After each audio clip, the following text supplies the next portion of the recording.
بسم اللہ الرحمن الرحیم. السلام علیکم ورحمۃ اللہ. وعلیکم السلام ورحمۃ اللہ. معزز خواتین و حضرات، سامعین اور ناظرین، مرکز الحرمین الاسلامی ستیانہ روڈ فیصل آباد پاکستان سے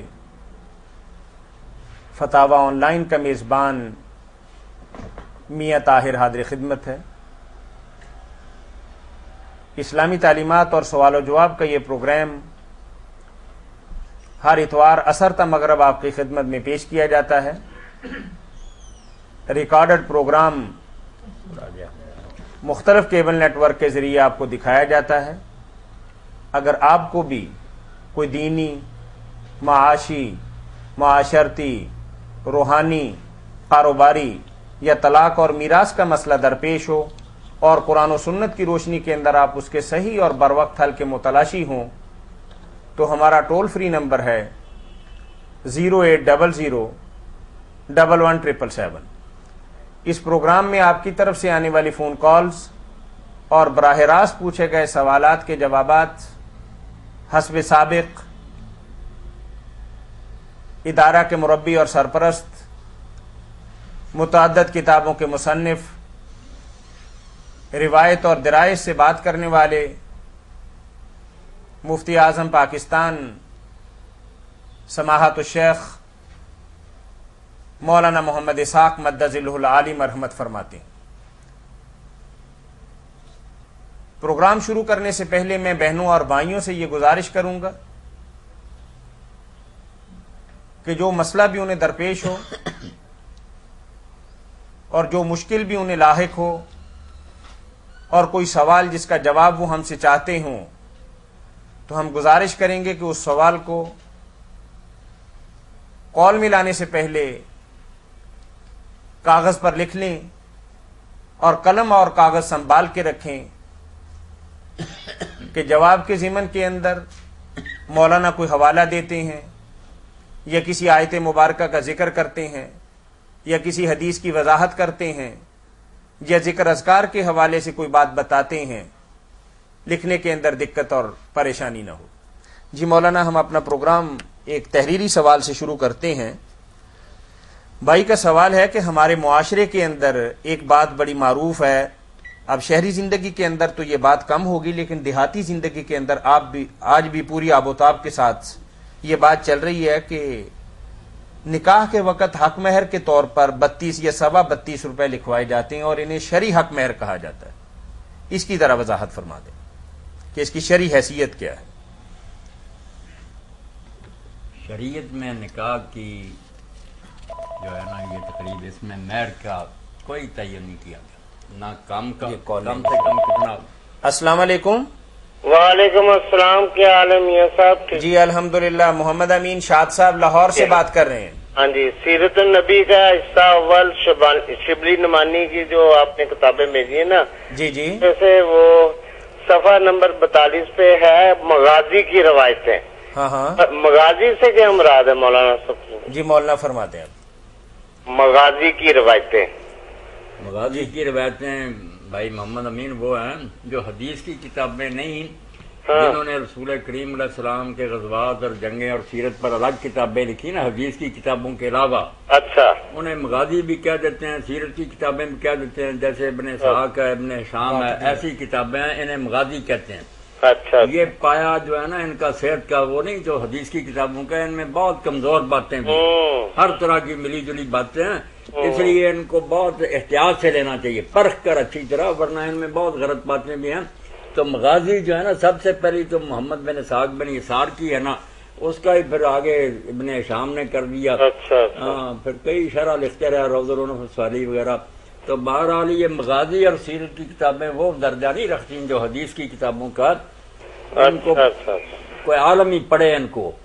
جی بالکل صحیح ہے. تو ایسے ریفرنس کے طور پہ آ گیا نا، یہ کوئی مطلب آپ نے صحیح فرمایا ہے. بہت اچھا کیا. شبلی نعمانی رحمۃ اللہ نے مقدمے میں پوری طرح بتا دیا نا کہ ان کتابوں کی یہ حیثیت ہے، ان کا یہ مقام ہے. بہت اچھا کیا کہ عام آدمی بھی سمجھ جاتا کہ ہر کتاب اٹھا کر یہ نہیں سمجھنا چاہیے کہ بالکل یہ قرآن کی طرح ہے.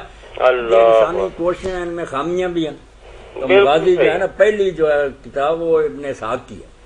اچھا ان ایسے صفحات سے مولانا صاحب میں ایسے بندہ اس کو اگنور کر دے یہ گزر جائے تو ٹھیک ہے، کہ زیادہ ڈیپلی میں نہ جائے، اس کا کہنے کا مطلب ہے آپ نہیں جو پہلا مقدمہ ہے نا سیرت النبی کا جو شبلی نعمانی رحمۃ اللہ نے لکھا ہے یہ تو بڑی توجہ سے پڑھنا چاہیے نا، اس سے وہ اصول اور غور سمجھ میں آ جاتے ہیں، جیسے آگے چل کر سیرت کی روایتوں میں آدمی چھانٹ پرکھ کر سکتا ہے کہ یہ ٹھیک ہے یہ نہیں صحیح۔ بڑی محنت کی ہے اس مقدمے میں انہوں نے، وہ دیباچہ ضرور پڑھنا چاہیے، کتاب بعد میں شروع کریں اس کو اچھی طرح ہضم کریں۔ پڑھ رہا ہوں زیر مطالعہ، اللہ تعالیٰ کا آپ کو زیادہ خیر و برکت ہے، اللہ فضل خوش رکھے۔ السلام تو علیکم۔ نکاح کے موقع پر جو یہ ہے نا کہ مہر اتنا ہو، کسی صحیح حدیث میں اس کا تعین نہیں، نہ اللہ اور رسول نے کہیں فرمایا۔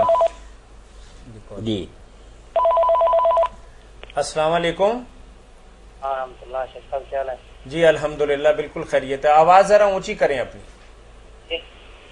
جی جی کپور سے بات کر رہے ہوں، امام قاسم بلوچ۔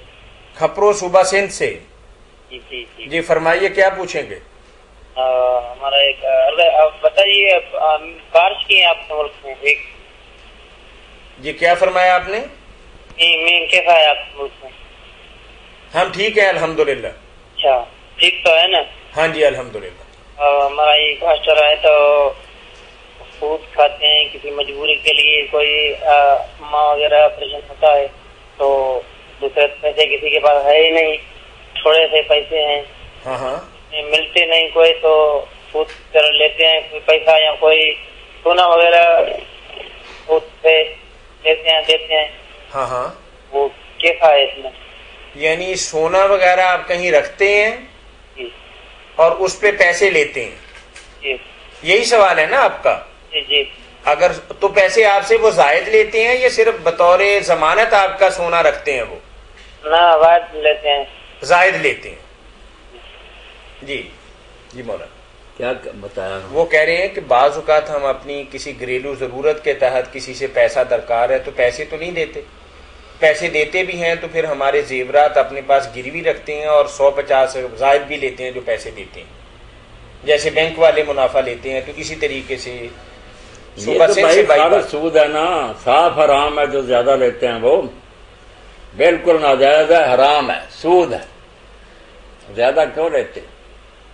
مولانا کہہ رہے ہیں کہ اگر آپ 1000 روپیہ اس سے ادھار لیتے ہیں اور اسے یہ ڈر ہے کہ آپ پیسے واپس نہیں کریں گے، اس ڈر کی وجہ سے وہ سونا رکھتا ہے، لیکن 1000 کے بدلے میں 1000 ہی لیتا ہے، پھر تو کوئی بات نہیں، کوئی بات۔ لیکن اگر 1000 سے وہ زائد لیتا ہے اور ضمانت کے طور پر زیورات بھی رکھتا ہے تو شرعی اعتبار سے زیورات رکھنے میں تو حرج نہیں ہے، لیکن جو زائد پیسے آپ دیتے ہیں وہ قرآن و سنت کی روشنی کے اندر حرام ہے اور سود ہے۔ سود۔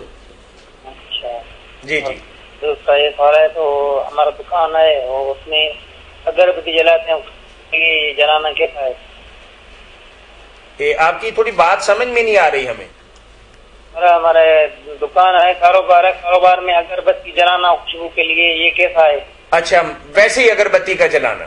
جی خوشبو کے لیے تو کوئی حرج والی بات؟ کوئی حرج نہیں، یہ تو بہت اچھی بات، مسجدوں میں بھی جلانی چاہیے، یہ تجمیر جو ہے یہ تو بہت اچھی بات، اگر بتیاں جلائی جائے، خوشبودار کیا جائے، اس کے لیے تو سیدنا عمر رضی اللہ تعالیٰ نے ایک شخص کو باقاعدہ مقرر کر دیا تھا، مجمر اس کا یہ لقب تھا کہ وہ خوشبو جلائے، بس اگر بتیاں جلائے اور مسجدوں کو خوشبودار کرے، ابھی یہ تو نیک کام دیار حرمین میں ایسا ہوتا ہے مولانا، یہ ہونا چاہیے، کچھ لوگ مقرر کیے ہوئے ہیں جو وہاں بخور لے کے پھرتے ہیں، بالکل یہ چیز اچھی ہے، یہ تو بہت اچھی بات ہے مولانا بتا رہے ہیں، مسجدوں کو خوشبودار کرنا چاہیے۔ جی بہت شکریہ آپ کے کال کرنے کا۔ جی مولانا آپ مہر کے مہر کے بارے میں صحیح جو ہے نا وہ تو یہی ہے کہ اس کی نہ کم کی کوئی حد ہے نہ زیادہ کی۔ السلام علیکم۔ وعلیکم السلام ورحمۃ اللہ وبرکاتہ۔ جی بھائی شام ہے جی مولانا ہے، کہاں سے بات کر رہے ہیں آپ؟ ایوال سے بات کر رہا ہوں جی۔ اچھا صاحب